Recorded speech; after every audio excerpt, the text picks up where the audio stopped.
Welcome back to another episode of What Teachers Have to Say. I'm Jake. And I'm Nathan. And today we have a special guest on the podcast, Josh Kuersten.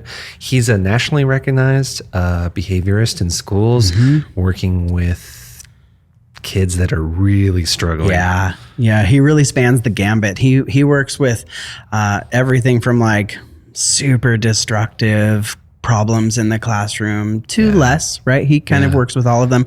But so today it's really special that we have Josh here. Josh presented me early in my career some of the most beneficial information that I had. I was really struggling with my own behavior. Just kidding. Well, no, actually, and we're going to get into that. I was struggling with my behavior in the classroom that was turning into really intense moments with first, second grade. So we're going to talk today about, we're going to get into something called the Nurtured Heart Approach and the Inner Wealth Initiative. Which is really transformational work. I cannot recommend it highly enough. It is fantastic. We're also going to go over Josh's workbook called Stop Accidentally Making Things Worse, which is widely available, which is a super approachable workbook that talks about the escalation process of when a human, not just kids, people get out of baseline and they begin to escalate, and he talks about intermediary steps to help them get away from that, and also like when it happens, how to move through that with them. And those really scary times as a teacher that we're not prepared for that.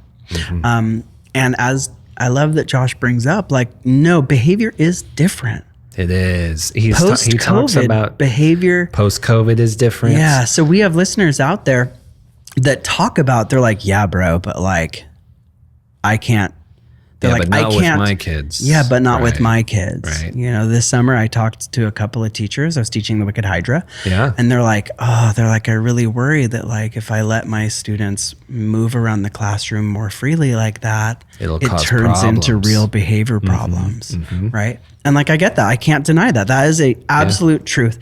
And so hopefully today we're going to be we do talk, but hopefully today our listeners are going to gain some tools around that. Right. And it's a much larger picture than we can address in an hour. Right. This is national. This is a national mental health crisis that we're in right now. So I hope you enjoy the episode. I sure enjoyed getting to talk to Josh. Yeah. And it was my first time meeting him. And he is amazing. Wonderful human being. This is a great conversation. All right.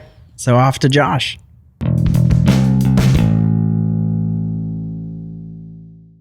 I know who you are. What? I love you. How do you know? But tell our people, who is Josh Kuersten? Today, let me check in. Today. I gotta see who I am. Pinch. Yeah, it's you. That's kind of how it is, you know? It's like, who am I today? Well, I guess that's a loaded question. It super is. What do you mean by who are you?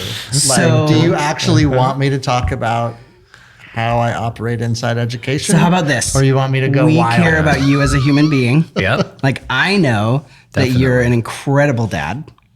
You're an incredible educator.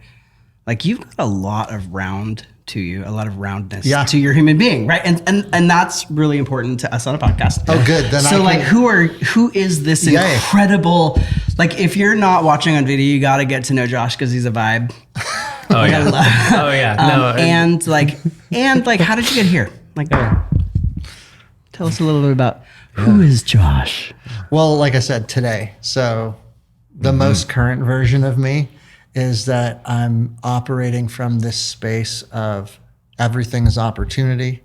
Recognized very recently that one way to like click it into my head was, I get it. We're just souls on vacation. And life is a vacation. And if I operate as if, right? Like, when you go on vacation, you can just try everything, and you might have a good story about it. You might have a story about how it was bad, but you kind of aren't totally committed in a way that's, so heavy because it's all an adventure. I love it. And that clicked for me. I was like, oh, right. Like, why carry so much heaviness around? So I'm kind of in this phase of everything's opportunity. There's no such thing as fail. There's no way to mess things up. You know, like, let's play. Total engagement. I mean, that. Maybe you're like, dude, that's how I've known you always, but it's at like another level kind of. It feels renewed, I guess. Yeah. Like a recent renewal. Yeah, exactly. Very, you know, within the last month and a half was like this, you know, I've been finding myself in this place where I realized that I am a dimensional traveler, and it has to do with the inner child approach. So, you know, we do this practice where we work with the truth of the energy of the moment, what's just on your plate. And then we work with owning the intensity that brings for you. And then we work to, okay, so what's my inner wealth? What does this say about me in this moment? And then owning that inner wealth to move forward. And what I'm finding is, whenever I do that, whenever I make a claim that like rings a bell, it makes a statement like, oh, that's kind of who you are as a person. Like you just tuned into your being, your true self. I find that the reality that I'm in shifts. So that happened when I kind of had that aha of, oh my gosh, we're on vacation. Like I can approach life in that way. And it's so helpful in so many ways to approach life that way. And then when I kind of was like, whoa, I just owned that, my whole world felt different. I shifted dimensions. It's a reframe. Like, oh, get it. Yeah. So that's another one that I love, is being a dimensional traveler and just traveling in all these parallel universes of understanding how to connect with people on a different way, how to connect with who I am on a different way, you know, that kind of stuff. So I guess, you know, I don't know if you're ready to hear that today I'm a dimensional traveler. Sure, I'll take That's it. where I'm at. I'll take that every Josh is a day. dimensional No, because it makes so much traveler. sense. Like that's the truth. Like I love when you're like, who am I today? And who am I right now? That's it. On the evening of, you know, and then that's, like since I've known you, which has been 12 years or so, something 12, 13, 14, 15 years, somewhere along there. I don't know. It's all been You've one kind year. of been different along the way. Yeah. Right. And I'm sure I have too. Right. And sometimes we pretend like that's not a thing. Right. Like there's this weird supposed to continuity thing. Yeah. And I think, you know, some of that's healthy in some ways, you know, like this is who I am or whatever. But I think if you just sit back and look at it from kind of a broad perspective of what's really going on, you're different at any given moment. Like even since I said who I was to now, I'm different. Yeah. You know what I mean? It's changing. Yeah. Right. So Sure. And if I'm on vacation, why am I not wearing flip-flops? man. But I do have my docs on, so We're good today. When you're on vacation, you can wear whatever you want. Amen. I mean, that's actually one of my favorite like philosophical approaches to reality. There's an ancient Greek philosopher. I'm gonna throw Back down to some ancient weird- Greece. We always end up in ancient Greece. Let's do it. Heraclitus was his name, and he made the claim that life was like a river, and you can't step into the same river twice. Is that where that Because- comes Because the from? water's moving, right? So it comes doesn't from come him. from Garth Brooks? It doesn't come from Garth Brooks. sorry, It Garth. didn't come from Garth Brooks' songwriter. No, it's ancient Greek philosophy. It's not ancient Tennessee philosophy. It's not ancient Tennessee Ancient country philosophy. Appalachian philosophy. No, it's and I just love the idea of that, because what it does is it's like you aren't your mistakes. You aren't the missteps that you've taken. There's always opportunity to change and do something new and move in a new direction. I mean, even if you extend that metaphor, water will split up and move into many different directions, right? There are so many different possibilities. So if you can shift or reframe your understanding of the world in a way that's a little more open, or a little more open to possibility, that's really important, I think, like personally. And I try to like put that in my students, at least make them like question. Yeah. Give them the choice to potentially see things that way, right? Totally. Yeah, I see it as there is only opportunity, not that there may be opportunity, that is the only thing that there is opportunity. There is nothing else. That makes me think about one of my like pet peeves when people are like, I need to go find myself. I'm being super judgmental because to me, I'm like, what do you mean? Like, just own what you are. Something to talk about. Well, so yeah, we're getting into some psychedelic ideas and ancient Greek philosophy. Great way to start a podcast. You never know what you're going to get here. I know. Welcome. But I was going to tell you and our listeners, I have to say, I've been through so many trainings, and I think I've told you this in the past. I'm sorry. And now I do them. But no, honestly, when I heard this material for it was the second time. I wasn't ready to hear it the first time. That was in Santa Cruz when like the hot surfer dude came and trained barefoot. Santa Cruz, right. I remember that. He just happened to be surfing that day and coming and training us. Yeah. That was the Nurtured Heart training. That was Nurtured Heart. Oh, that's what that was. That was Nurtured Heart training. Yeah. But no, when you came to the school, I was miserable. Like miserable teaching first grade, really gnarly behavior. And like, I look back and I'm like, was that just because I was untrained and I didn't know a lot of it? Absolutely. Yeah. I also recognized like the demographic of backgrounds in that class was just nuclear. Right. Yeah. Right. You're like, oh, we put a lot of reactants together in one room. But you know, like there was that moment where, I shared earlier, I was like, there were moments where I was like, please just throw that through the window so that it becomes very clear. But some of the tools that you gave me that day really set me on a better path. I was not good at that. I'm still not great at it at all. But it kind of allowed me to, speaking of detachment, but like a healthy detachment, like in the moment, it allowed me not to slip into my lizard brain and be like, oh, wow, you're experiencing something really powerful right now. I don't have to experience that with you. I can disengage emotionally from that so that I'm more ready to receive you when you're done. Well, I know you as a very empathetic person, a very sensitive person, and a very vulnerable person. You're very good at being vulnerable, way better than me. Like, I'm going to project my persona as long as I can until I get to the point where I'm like, oh, I have to be in my feelings. But you go right there. I go right there. You go right there. I got no problem. Yeah, that's a skill, man. Yeah. Like, I admire that about you. Thank you. I'll take that. So that you gave me back then, you've done a lot of work on it since, right? A lot of work on it. And so we're talking, if I get this right, we're talking about the world of like ABA, the Applied Behavioral Analysis. Is that, help me understand that world. Pretty much the way I operate right now, if classrooms call me, district programs call me, admins call me, it might be one student, it might be a whole program, whatever.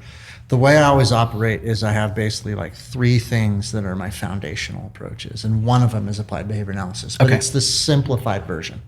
So, I mean, I kind of think it's like what everybody does with college. It's like they take a really simple thing and then they throw a bunch of made up words and then they make you pay a lot of money to go learn the words to describe the thing that was simple. Oh, that's a credential program for sure. Yeah. Right?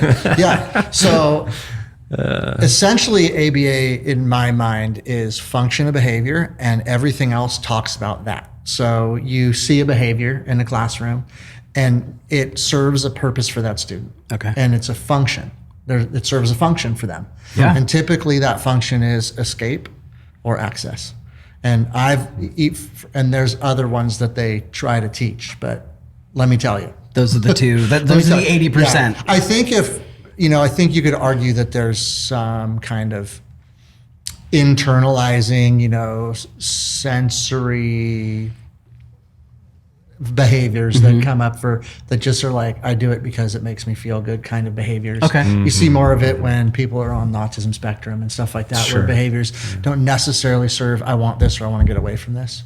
But I like to look at it as all access. If you just go to what do they want, they might want to escape and they might want to get something, but it simplifies it even further. So I just move it down to, How simple can we get it? Because I don't really care about the philosophy of it. I care about the application. Yeah. How does it look in the classroom? If I teach you this, can you turn around 10 minutes later and operate that way? You know what I mean? Yeah.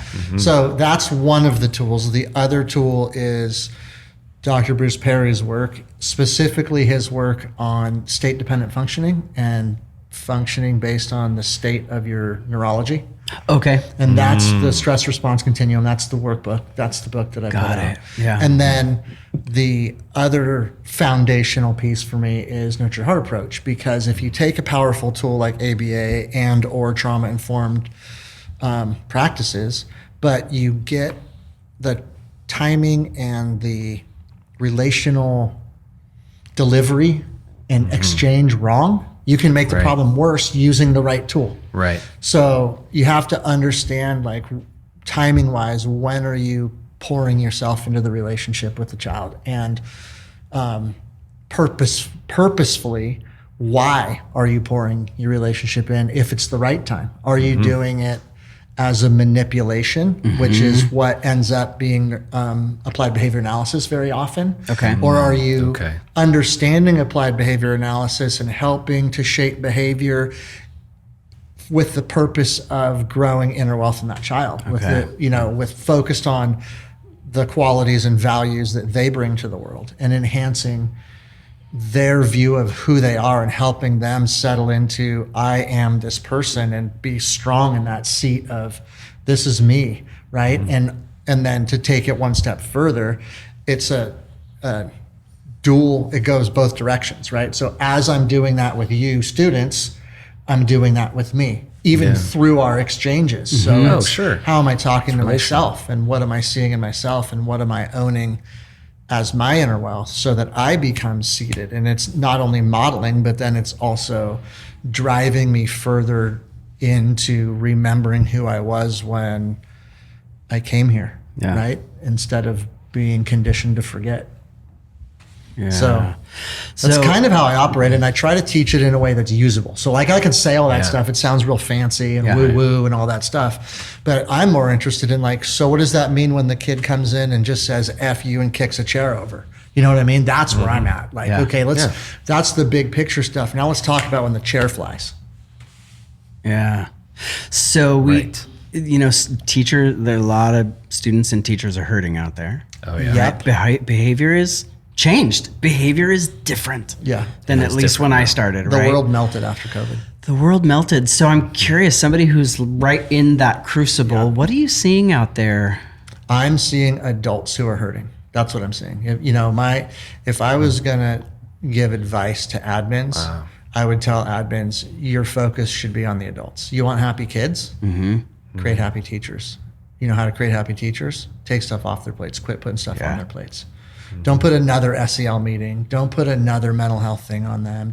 I think most school districts and schools went the wrong way when COVID hit, and they put now let's talk about mental health. Now and they added it to the schedule. Yeah. And it's like, do you know what you're doing? You're literally harming people with. That's what I mean by, like, you can take these tools and you can misuse them. You know what I mean? It's a great tool, but you don't. It's so you go back to the neurology of the brain. Talk about state-dependent functioning. You don't teach something in the middle of crisis brain. Well, everyone was in crisis brain and they're trying to teach mental health. That's pre-teaching. They should have been doing that for years, and they caught their pants down and they're like, we should do this. And you know why? Because it looks good on a checkoff sheet. The admins can go, we did a thing for all our teachers during this. But I'm not just blaming admins. The people at the DO were also in crisis brain. So where I'm at right now is kids came through that way better than adults. And what I'm seeing right now is adults that need more help than kids. And truthfully, when I see behaviors in classrooms, dirty little secret, nobody tell anybody. I come in and I change the adults. Have you ever watched Dog Whisperer? Oh yeah. Who does he train? The owner. The people. Right. It's the exact same thing. Right. Oh, that's such a good way to look at that. I mean, the hard part about that, though, is it requires you to look at yourself, think about how you're contributing to the situation in a way that's not going to feel good for you. And that's where my talent is. So I can talk to you and make it sound like it's the kid's fault. And you'll hear well it as, played. You're right. That's Right. ridiculous. Like, we can't let that happen. How yeah. awful. How about we try this? Maybe we can do this and get them to stop, right? And it's so, I don't try to teach people that it's you that needs to change. Right. We talk about that later. Usually what happens is stuff gets better, and then later they're like, oh, I just had to do it different. I'm like, dude, you're so smart. Right? Yeah. I don't want the credit anyway. I'm not the one doing the work. I can help you. You got to be the one doing the work. It's not me anyway. So that makes me think. I think somewhere in Nurtured Heart, I think is where they were talking about like when a child is in crisis, don't throw gas on the fire. yeah, And I remember being like, oh yeah, that requires an adult to behave wrong, to throw gas on the fire. Yeah, like that reflective practice. Well, and you were saying how emotionally connected Jake is. Oh, he's gonna psychoanalyze you. No. It's above my pay grade. It's above my pay grade. Oh no! But I can make crap up. It might sound good. Sweet. See, that's the best part. Flip it to the socials. Speaking authoritatively. Sorry. No, but I feel like that's difficult for you because of who you are, not to feel personally invested in a relationship, and when behavior happens, to not feel personally hurt. And secondary trauma too. That's where the frameworks come in to play. Like when you said that material helps so much, it's because you get to witness a behavior and then go, what's the neurology I'm seeing right now? What state of mind is that kid in? Instead of, why did you just say that stupid crap? Like that hurt my feelings. Yeah. Mm-hmm. It's almost like it put a buffer, where I got to say like, oh, I don't have to feel harmed by what you did. Right. Because I am a really emotional human being. We know this, right? Yeah.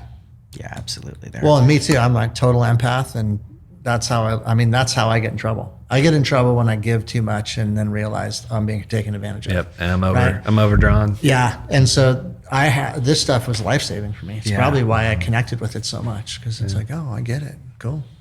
I don't even have to get worked up. Yeah, right.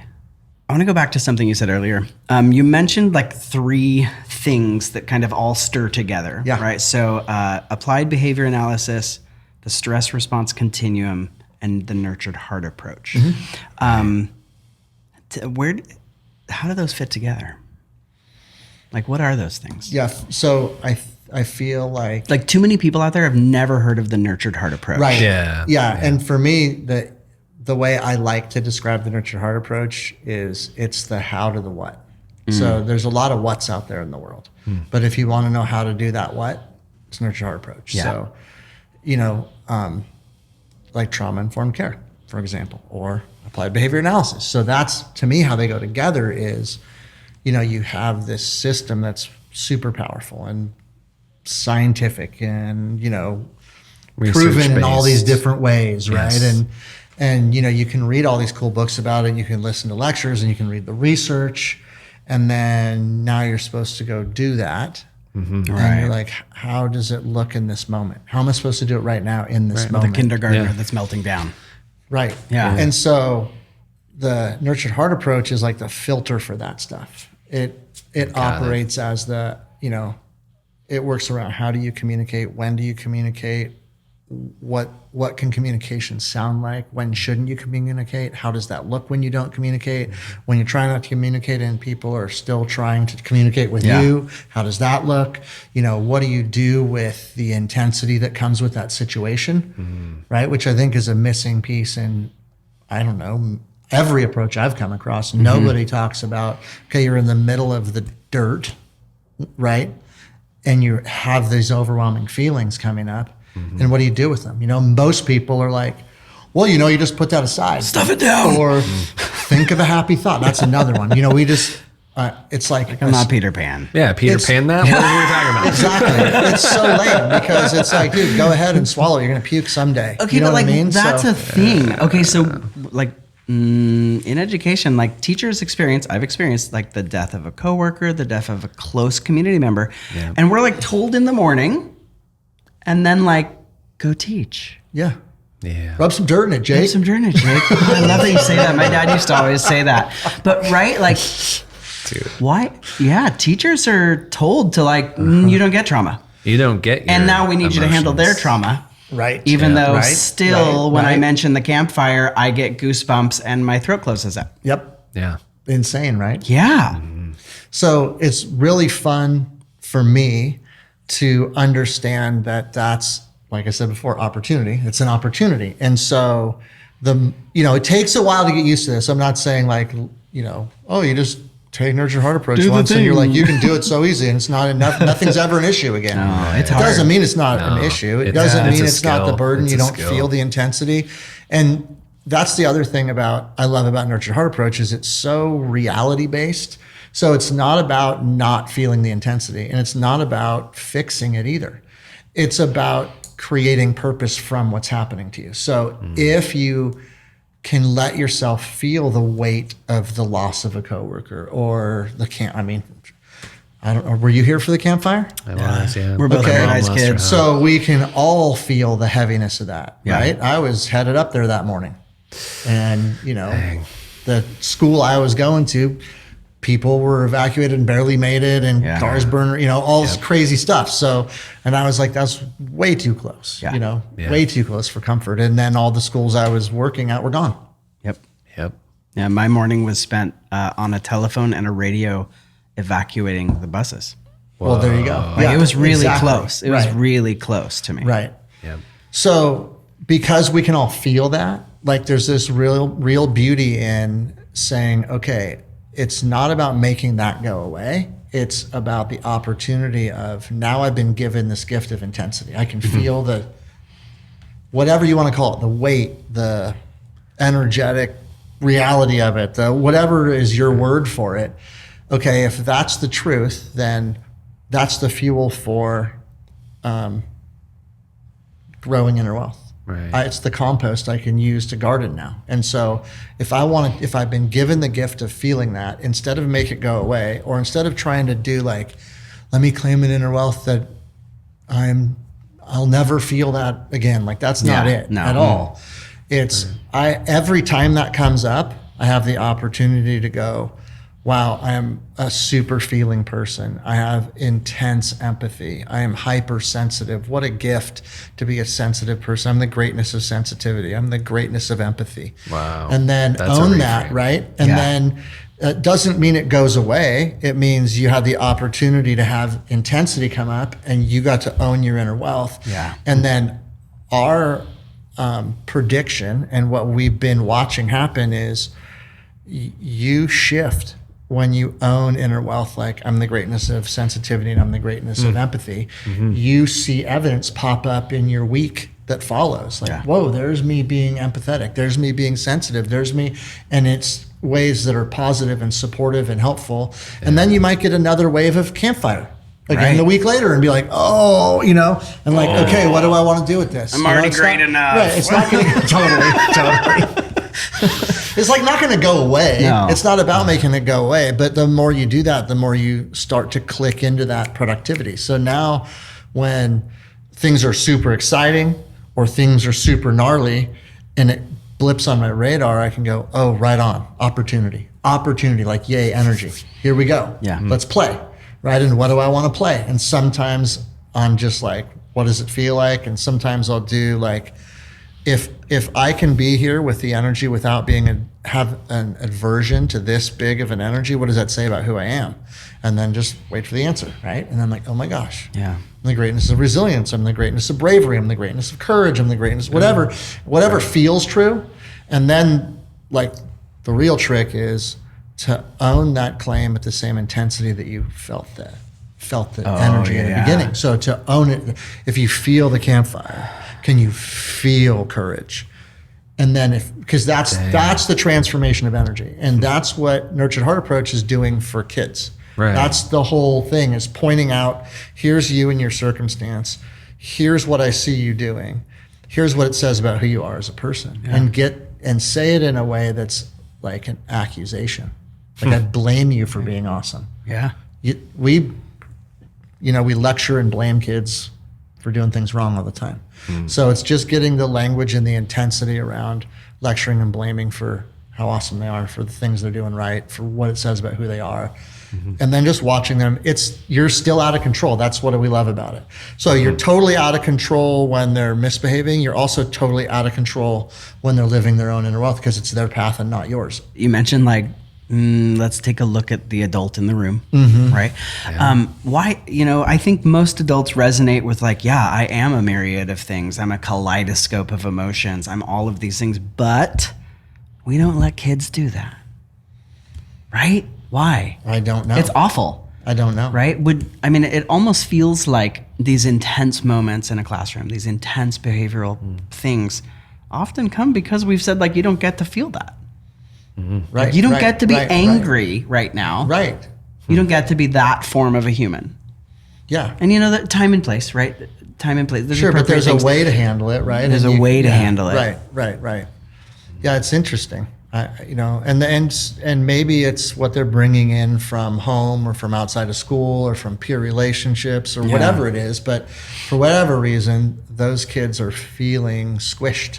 Yeah. Right. And they just need to express. I'd rather say to someone I see you're handling really strong emotions right now. Why do I have to say anything else? Yeah. Dude, that framework from Nurtured Heart has been so important. I see, just observing. Yeah. Yeah, with my own children, being a parent. Right. Yeah.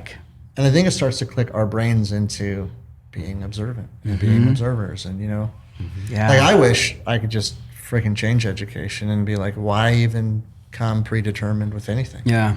Why not let the kids sit down and you observe and interact and you get out of their fucking way? Absolutely. And they're already humans and they have interests. Why wouldn't you just have them be in charge? Yeah. Every single person individually in charge of their own educational journey, period. You want to be a really good educator? Figure out how to use the tools to let them follow their path. Yep. Period. And just use the opportunities they give you to offer more breadth and depth on things that they might be missing as they're moving along. And you can still offer things you just talked about Greek philosophy. That you didn't predetermine that. That came up spontaneously. Reminded me I got of the to thing. learn about Greek philosophy. And you could do the same with anybody. And that may turn kids on to shoot, I want to go down the path of Greek philosophy. That was really interesting. Yeah. And they may go, lame, right? Yeah. But Pokemon Go sounded fun. Tell me about that stuff. You know what I mean? Yeah. Tell me about a carburetor. Right. Yeah, seriously. Absolutely. That's a good when one. I get the Lots most challenging kids to work with, we change the program. I've done 2 programs like that. And it's the biggest challenge is bringing a teacher in that is brave enough to be flexible enough and brave enough to admit that they don't know how to do it, but that they'll learn along with the kids. Yeah. Do you find that the people that you work with, those lucky people, and I say that out of truth, do they feel the ability to shift because admin has brought you in? Right. It's Do you know almost what I mean? permission. Because there's so many people that I talk to, and they're like, I don't have that latitude. I don't have the ability I to can't make changes. make those choices, right? Outside of the level I was just talking and about things like that, is unique situations. Yeah. Right. I mean, that's when even those are superintendent talks when they're like, dude, we don't know what to do with these kids. There's nothing's working. Please help. A lot of times it depends on my role.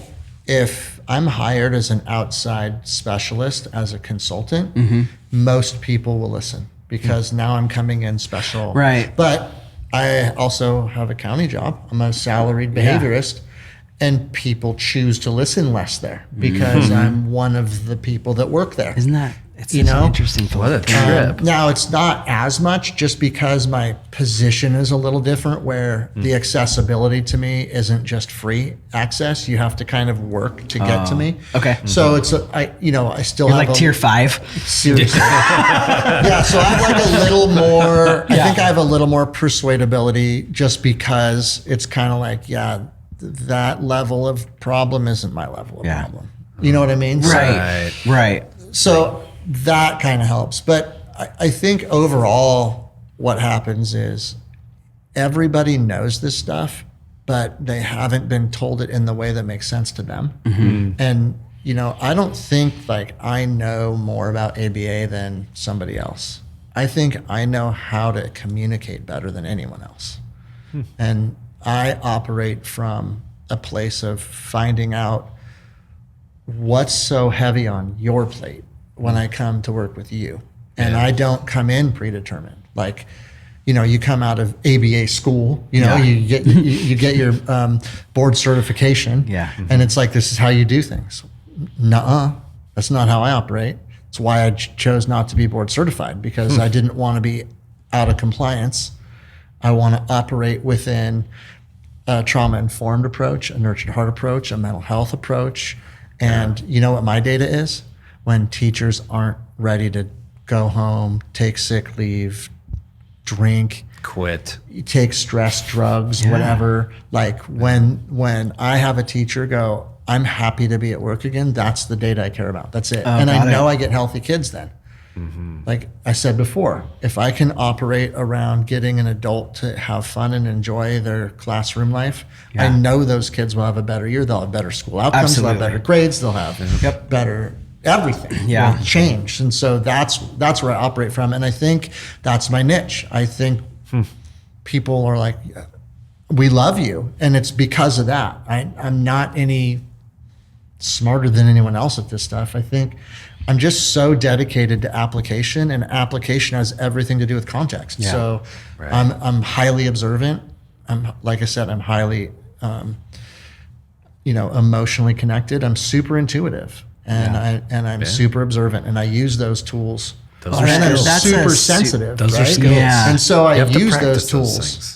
I was told you're sensitive when I was a kid. Thank God. Thank God, right? Like now I'm like, and thank God that that didn't get put out. Because that's one of my superpowers. That made it out alive. It is a superpower, and I think that you're so good at helping people process information and like contextualize it into a place of praxis, a place of applying. Yeah. Like I'm going to do this in my classroom. Yeah, like I can do this. Maybe I don't know the words. I don't know the jargon. I don't know how to talk about it. But just help me get that kid in a better place. Right. And it's like to feel safe in the classroom. And the beauty is there's like 10 first steps you can take. So it's not like you have to do it this way. Yeah. It depends on who you are as a person. Yeah. If you're a humorous person, then we're going in through humor. If you're super stoic and very rigid, then we're going in through clarity and rules. Awesome. Yeah. I love that. And it's just a matter of how do you apply that to the situation so that the students in your classroom feel empowered by rules rather than disempowered. Yeah. That's easy to do. That's so good. Play to your strengths, right? Exactly. I like that you include that, because I feel like a lot of these approaches are kind of one size fits all, especially for the educator. Where it's just like, you need to do this and this will work. It's like, what if that doesn't really align with who I am as a teacher or who I am as a person, is those things are connected. Yeah, so it's like, just read the script and you'll be fine. Those things are connected. Right. So yeah, it's like, you mean teacher education programs? So weird.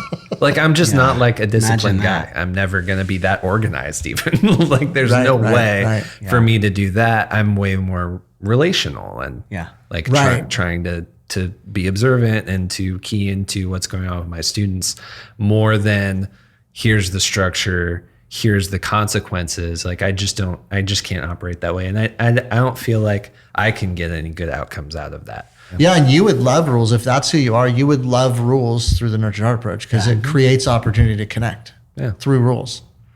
Yeah. And it's really weird to watch kids love rules. That never loved rules before. Well, like I love messing with people. We know this, right? I love being fun, manipulative, kind of a prankstery dude. And when I found out in Nurtured Heart that I could like accidentally have a kid carry my bag and be like, oh, I so appreciate you. I know you can always, and do that. Isn't it the best? Like, here, I need you to take this up to the front office. Like, thanks. I mean, that might be where we connect. That's probably our connection. Yeah, we're both like coyote. Yeah, at my core, it's, can I do this and entertain the hell out of myself? It's true. Seriously. Right? Like if I'm doing this, I want it to be playful and fun and exciting and entertaining. Otherwise, what am I doing here? Yeah. That's, like practical advice thing is work on that who am I piece, using what's already on your plate. Don't go searching. Right. For who am I? Here. You got it's in it. front of you. You own that already. Like it's being thrown in your face every day. The loving universe is literally saying, here's all the information you need right here. Right? Yeah. And, it may mean you need a career change, but you'll find that inside the career you have now. And you'll know it inside what you're doing now. It's like, I always think just drive down to the zeroing in on who you are. And if you can express yourself from that place, then what you're doing will either feel aligned or not aligned. And then you can operate from there. Yeah, easier said than done, I think. Yeah. I think a lot of teachers feel very trapped. A lot of teachers feel like they have to play a role. Like even like thinking about your math teacher, right? Like I think math is a really hard subject to connect with kids around because they struggle a lot or they have some natural aptitude. And if you were smart, you would connect with them around the struggle rather than connect with them around teaching the math. Right. So that's what I mean. Like But you're given the gift of who cares if they're ever good at math? Ever. Who cares if they even pass your class? The district probably does. If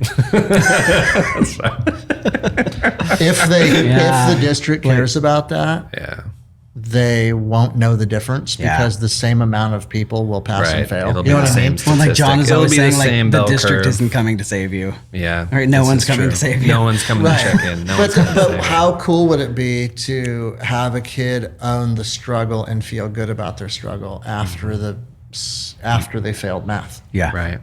Instead of leaving math going, the evidence is I'm dumb, I can't learn math. Yeah. Instead, like, wow, I learned so much in that math class. It wasn't all math.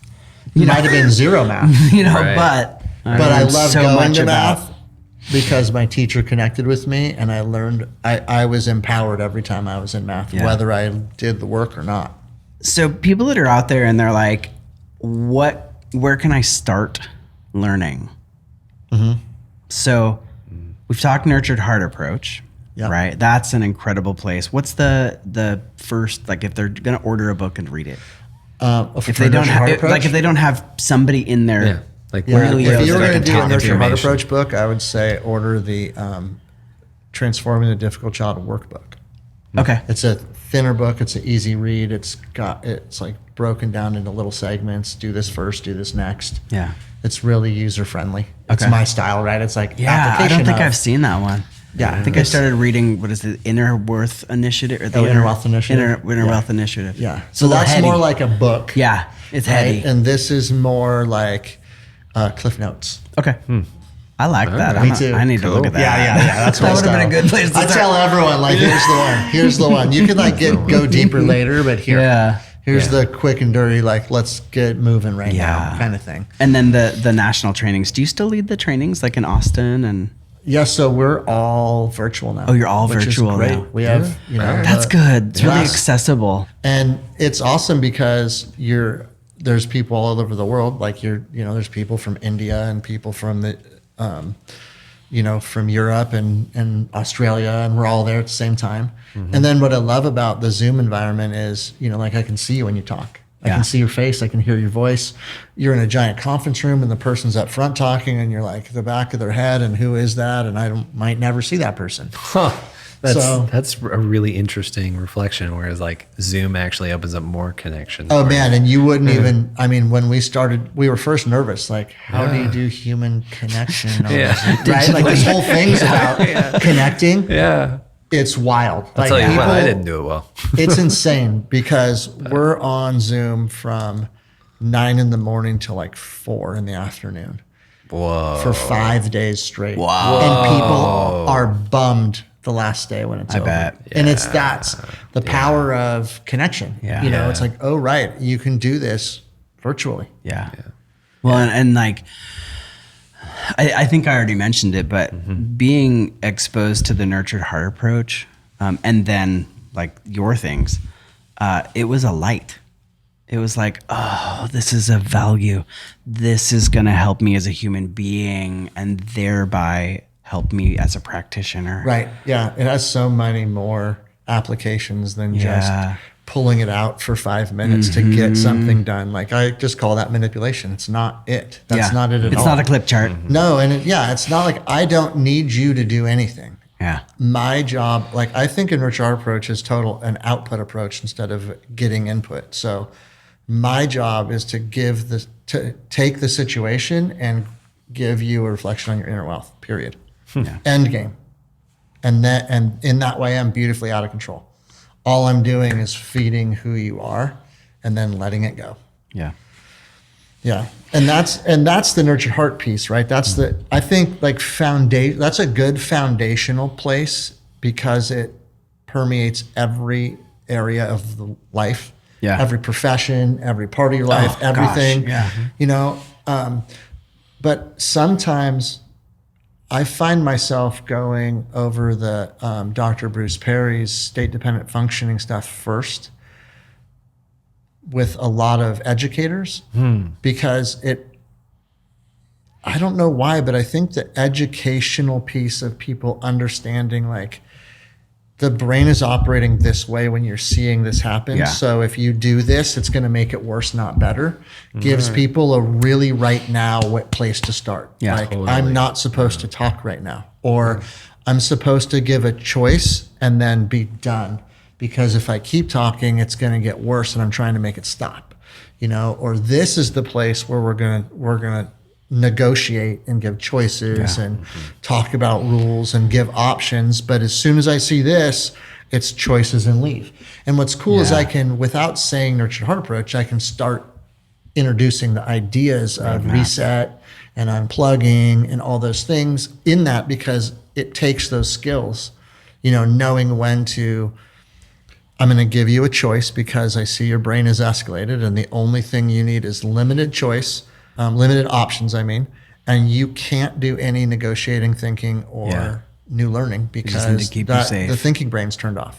Right. It wasn't like the body, mouth, eyes. Yeah. Yeah, that's mine, baby. I got your book. Cool. No I love the title, by the way. Come on. Stop Yeah. accidentally making things worse. Yeah. That's right. Josh Kuersten. It's That's so right. accessible, Jake went too. around school. I did. I was showing joking. it to I was people like, I have a "You need self-help this book for you.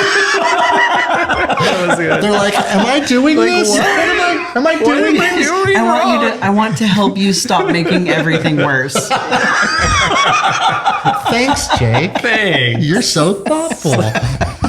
No, but like this awesome. material is so accessible. Like one of your superpowers is translating like really like erudite stuff. Right. Like this is pretty advanced, like psychological theories that are underpinning this. Like when I was looking at this, I was like, oh, okay, this is the 5 years of therapy that I've been in. I understand. It's like, oh, I get it, but it's right here in a really easy to. No, this brilliant like, man. Yeah, I know, let's right? talk Workbook, this, baby. right? That's what I'm talking about. Praxis. This workbook stuff is. Well, that's the thing. If you have a It's tough kid, so why don't you good. just open this and do this? Like, that's what I tell people. Yeah. You want to start, Yeah. you have a kid, you don't know where to start, fill that out. So let's we're let's looking talk at this about chart. this. What's on For like this people chart? that are only listening, right? So you have this stress response continuum that you've created, and this has actually grown a lot since I saw it last. I was really glad to buy this and be like, oh, it's like It's a fleshed thing. out. Like it was. He made it a thing. Right. And so I remember like it Yeah. was kind of a life-changing moment when you taught me about like how do you view the behavior of a child before they, like right when they start escalating. And you can actually like help them not. Right. Right. And like, it progressed. I remember learning, and I'd love for you to talk more about like this continuum. I love that you call it that, right? And that like they escalate and they hit crisis, and like their lizard brain. Yeah. Don't talk, don't look, just keep them safe. Yep. Right. But then like so often, especially as parents, like we see them come down and then we re-engage too early, and they throw all the middle fingers and they go right back into crisis. Right. Yeah, I love it because I tell people, well, now I've told you what not to do. So if you love crisis, just do that. Keep doing that. It will. Keep talking to them and asking them how 100% they're of the time. feeling. Yeah, 100% of the You'll time. get Why the same did you result do every that? time. It'll be predictable, right? You or can what do predict you the think we result. should do? Yeah. Or, you know, You're a bad if human this, being. then this, you know, like time Let's use doesn't. love and logic right now. Yeah, logic. There's the key right there, because that's not a logical brain Illogical. anymore. Yeah. It's so I remember funny. you said like it's okay for them to sit on the curb at the playground and cry for a little bit. Yeah. And then I think you said like when you start seeing them like they're starting to come out of that, re-engaging the prefrontal cortex. That's it. I wait for boredom or engagement on their part. Oh. So you wait, like come to me. Yep. Yeah. When they start asking questions, or they start being curious about stuff, or start reaching out for connection, is when I will consider that they might be back in baseline. Yeah. But then the test comes. So like the very first box here, what does emotional baseline look like? The most important time to know that is way the hell over here, after it's all been crazy. Oh. And you think they're back. You have to then go back to, what did I write down? Because if I'm not seeing this, What does that that means look like they're in not that there kid? yet. Yeah. And the kid that looks like they're in recovery is the kid that you've wanted your whole life. So we're always tricked into re-engaging when people are in recovery, because they're more compliant, they're quieter, they're willing to talk, and they listen like they've never listened before. And you know, we get tricked into thinking, wow, we're making connection. Oh, here it is. This is my moment, right? But neurologically, you're like, is this the kid that I'm used to seeing when I know that they're happy problem solvers, learning new things, can connect? You know, is this their norm? Telling me about their If it's weird not dream. right. Like, this is the kid that bops around and can't listen for more than 3 words and is always bumping into kids, but they're happy and smiling. And now they're like sitting down, looking me in the eye, talking slowly. They're not in baseline. No. Nope. That's when, and that's where the crisscross comes. So Yeah. then it's nurtured heart approach. Yeah. I see that you're feeling really calm right now. I see that you're reflecting right now. I'm going to check back in with you in a little bit. I love how you're handling this. This is what I see in you. Goodbye. Just let them be. They need more time. Peace. But in the meantime, I can tell them something about their inner wealth and then split. Yeah. Right. Because Offer I some wasn't reflection. able to They're talk not ready the to be whole fire other time. hosed with like Nope. all the greatness. Yeah. But like, oh, I see. You're more, you're see better your- off just do the, just the reflection. Just the reflection. Just the I see and leave. Wow, I see that you're. I see that you're processing your emotions. Yeah. Bye. See that. Yeah. That's the best one. Yeah. Super short. And talk about this: the no mouth, no eyes, no body. Yeah, that's my, yeah. What are they called? The yoga asanas or something like that, right? Where you're like, Oh, yeah. right? So that's an assisted pose. You can close your mouth, or you can assist your mouth, you know? You can close your eyes, or you can cover your eyes too. So it's no eyes, no mouth, no body. And that's actually, it actually starts here. So as soon what as is you, here? so like what you see here is you see a kid that's in baseline. You should actually exhaust yourself there, because everything outside of here is messy. And then you only have one chance before the neurology flips, when you see a trigger, and you can kind of write those out. That's so hard. Right. That was so hard. It takes a while. That's a You tough don't one. know them. You got to learn the kid. Yeah, you have to learn the kid, and you have to observe a while, and you have to. We talked about failure and it not being failure. You have to get it wrong a bunch of times before you go, oh, that's where it tips over, but this is where it doesn't tip over. After you go to escalation, the neurology's changed. Yeah. So now your neurocortex is offline. So now you're just an emotional brain and physiological brain, and that's it.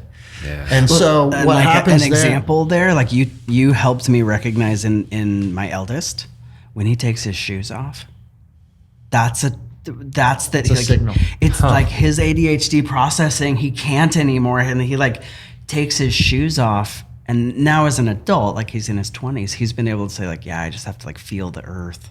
Right on. Wow. Right. But like you helped me see that. I'm like, oh, he took his shoes off. Or he can't find his shoes. Right. He's dysregulated. He Right. can't. Yeah. Yeah. Yeah. And the Let's helpful remove thing- ourselves for a minute. And Yeah, and the kinda helpful chill. thing to do is give those opportunities. Like you give the choices there, but the thing is, that rule, no eyes, no mouth, no body, actually comes into play here. So if you see escalation and you give choices, like when I see you sitting down, I'll know you're ready to talk. Might be might be a choice. Got it. Right? After you say that, then you have to follow the rule. Unplug. No looking at them, no talking to them, and no being near them. And if you have to be near them, turn your body. Just turn. Right. And then what you should be doing then is actually taking from the nurture heart approach, then you should actually be engaging in someone else or something else. So this pouring positivity somewhere else. This is still connected in their to you presence. because now I'm spending all my time ignoring you. So this is the same as staring at you. Right. So that's not going to work. It's Right. totally unplug. And that's the no eyes, no mouth, no body. So no eyes is no looking. No mouth is the one that no adult can ever do in their whole life.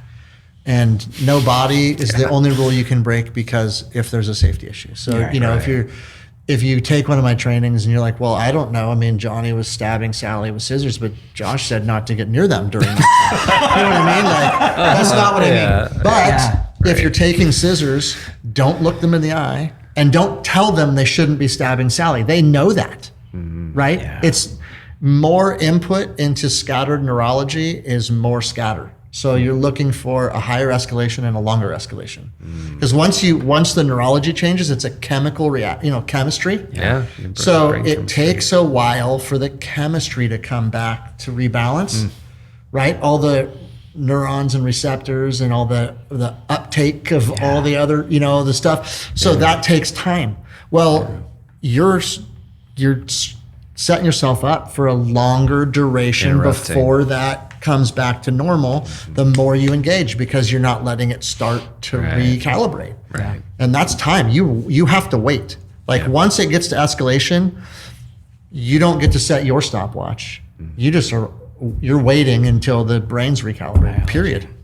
Well, and recognizing like, I let myself get engaged. I am also in lizard brain as an educator. 100% of the time. And when yet kids somehow escalate, I have to like fill out a sheet for the office. Well, so the funny part is we will escalate 100% of the time. The kids escalate. It just is. We're built that way. It's the way that our mirror neurons work.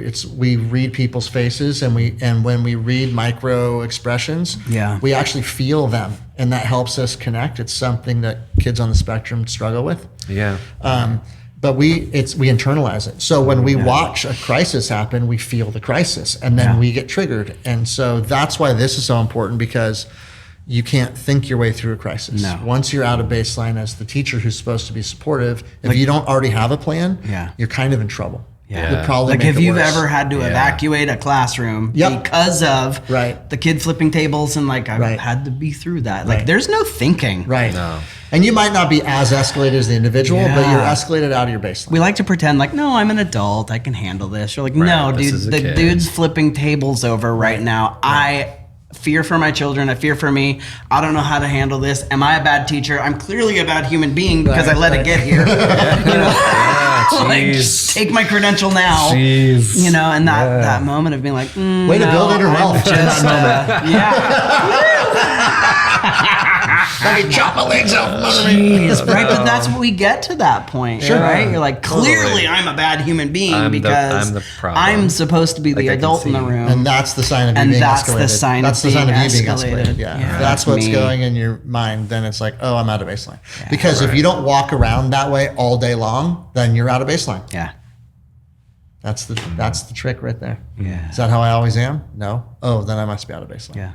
That's good advice. So people that like kind of coming into conclusion here, I could chat with you 100 days in a row. Next podcast next week? No, I'm kidding. Seriously. Yeah. What are we doing? 2-part. I did post like a little mini training on this. Like people can literally go on the YouTube channel, Virtual Behaviorist, and listen to like a little 15-minute kind of overview of this. Oh, that's fantastic. Cool. So that's just easy access, kind of like, do I even want that book? Is that going to apply to me? Do I want to know something tonight because I have a kid tonight that I'm struggling with? Yeah. Just go listen for 15 minutes. Yeah, we'll definitely put the links. And you said you had some trainings coming up in September. Yeah, I have because of so many years of school districts asking for, you should do paraeducator training. We need paraeducator training. We need our paraeducators trained. Yeah, that's a tough job. So I structured a twice a month, Thursday mornings, 9 to 11. And I did it on purpose during the workday so that paraeducators could sit down on a live Zoom. So they're live. Yep. And we do training, and then they close their computer and they go right back to the kids, and they can apply it immediately while they're at work. And every single class setting has a homework component that they do in between classes that we then report back and revisit and then move to the next piece. Rad. And the whole class is focused on how do you apply this material that you're learning to your specific situation, given your personality and the kids you're working with. That's all I care about is application in your environment. Not if you want generic training, don't come to my training. Just buy a book. Buy, the nuts and bolts stuff is out there. Yeah. And I am going to go through all three of these things: the ABA, the Nurtured Heart Approach, and the Stress Response Continuum. But I'm also going through things like, what do you do when parents try to communicate with you instead of the teacher? How does push and support look? When you're pushing in with a student with special needs into a classroom, and how much engagement should you have? How do you help train them? That's your job, is to train them to be a student that's independent. So how does that look? What should you do? What shouldn't you do? Pairs are so things vital. like that. Yeah, they're awesome. And they're not trained. Some of my favorite people, and they get they're like, oh, you're an adult minimum with a to pulse. none resources. Right? Here, go take care of this child that's having a really difficult time. I think some school districts are recognizing the need, and I've seen some stuff out there for training, but it's all the generic stuff. It's all the nuts and bolts. Well, that's not. Yeah. I mean, if or that's CPI what you want, training. that's fine. But like, I was a CPI trainer for years. I just, Yeah, we're not going to train you how to get away from this. We're just going to train you how to protect a child It's and not keep yourself straight. Well, I mean, it's super important when you need that. Yeah, it's not nothing, but it's not very applied. You know what I mean? And it's, and the hope is to the not classroom need model. that. That's the whole point. That's the thing. Why? Like, I Use feel this. like that's Use what I love. this so you don't have to do that. Yeah, your material is so accessible, right? This I love it. I think I ran through your book in an hour and a half. Yeah. It was easy. Like it's reading big literally print. every word. I hate lots reading, of pictures, so it's diagrams. Talking to Trust me, English this is a children's book for adults. I know, right? No, it's so good, but it's so clear, deep, Josh. Clear. Well, I'm glad. Like I gives you strategy. Like I hope you understand. You say like, what do I do? No, like Josh, like you're so good at translating this material to people that are in pain. Like, do you travel and do trainings? Do you have those? Are you looking to do that? I can. I think at this point, what I'm most committed to is doing the online training for paraprofessionals. That's great. And I think that so get your paras involved. Yeah, that's where I want to put my time and energy this year. That's so good. I already have all my consulting days are taken, and every year I have to say no to so many people. Yeah. But I've got like 25 things going on all at once because it's fun. It's fun. To Everything, do. everywhere, it's fun all to do at once. All things. Yes, right. Yeah. Exactly. And education. That's how we creatives. roll. That's what we do. Yeah, so that's the deal for all this stuff. And then Nurtured Heart Approach, I would go to nurturedheartinstitute.com. Okay. And there you can find a whole bunch of free stuff, a whole bunch of paid stuff, intro to trainings. Yeah. You can find where to get books. Like I said, What was the best- workbook that you mentioned? Because I want to look into that. I don't have that think one. Transforming the Difficult Child workbook is the place Maybe I to can learn start. how to deal with you. Everyone needs to know how to deal with me, especially what baseline looks like. Yeah. And if I got the title wrong, that's because it's called Transforming the Intense Child Workbook. So I don't know which word was used. Difficult / intense. So difficult child is where it started years ago, and intensity is what we talk about all the time. So some of the language has changed to intensity, and I can add these links in the show notes too for people. to look them up. yeah, cool. Yeah, we'll do all that. Make it easy on people. Make it easy on people. Click here. Click. Exactly. The thing. Find the resources you need. Well, I mean, we have only brushed the surface of this material, which is so important and so apropos right now. Like, Vital. People are hurting. Yep. They're out there. And so Yep. if you're in a place out where here. you can access Josh or somebody like Josh, do that. And also like these resources, Nurtured Heart, and then Stop Accidentally Making Things Worse. This is such an accessible book, Josh. You did such a good job on I this. think people should start here Yeah. because it'll make their life immediately better if they're classroom teachers that are struggling. This like helps tie a knot at the end of the rope then you just swing for a little while. Yeah, it just makes things make sense for a little bit. It helps you catch your breath and go, okay, now I'm ready for the next level of support. So yeah, cool. Well, it's cool. Thanks for having me. Yeah, I really appreciate you so being much on. for joining Super us. fun. We can tell why I love being around this Talk dude. about 75 different things. At least. I could come back and talk to you guys about your Naruto podcast. Oh, heck yeah. That was a rad one. I didn't know anything about that show, and that podcast was super interesting. Yeah. And it didn't make me watch the show. Thanks, No. Josh. I was just super interesting. interested. I'm like, that's now you know really something cool. about Yeah, but we pissed a lot of people off with the Obi-Wan. I don't know if you heard that one. We were like, Obi-Wan technically was a failed mentor. He was. And they were like, you can't come at Obi-Wan. Don't mess with Star But Wars. I love what you just said there, where you're like, if you're that dude, be that guy, like be that Please person, be that. right? Like I'm Please the be plant that guy, person, obviously. right? I know. Yep. People can't even see the rest of the classroom. Oh, man, I think it's I'm a up to like jungle in here, 56 plants in here now. That's awesome. But like that's me. Like that's part of me as a human being. Yeah. And like the planty kid, they Right. never have that outlet. It's amazing the kids that have come and be like, Oh, "Can they I-" vibe. Yeah, They they're vibe. like, Right. hey, I saw this one plant. Like, did you know about this Right. plant? I'm like, I Yep. do. And they bring me Yep. pictures of their Yep. plants. And like, Yep. yeah. I've had same connections with connecting. kids over like anime shows and Absolutely. music stuff, and like once you can kind of like bring more of your authentic Yeah. self with you into the classroom, the more those doors will open and those Yeah. kids will find you. Seeing a child for who they are, seeing yeah, their yeah. baseline. Yeah, And it gives them Understanding when the they're opportunity, out of right? it. Yeah, it gives them Yeah. the opportunity to be more Human. of themselves. Yeah. Yep. They see you as more of yourself. They become more of themselves. yeah. And then you don't have to operate out of baseline. No, you Forget- just get to forget enjoy that. baseline. Get to Yeah. The get birth to of vibe there. baseline. Party. That place gets really... Party in the baseline. You heard it here. Party. That party gets wide open. I love it. Yeah. Oh my gosh. Well, I appreciate you coming. Yeah. Thanks. That was fun. deal. Thanks so much. Good times. Way cool.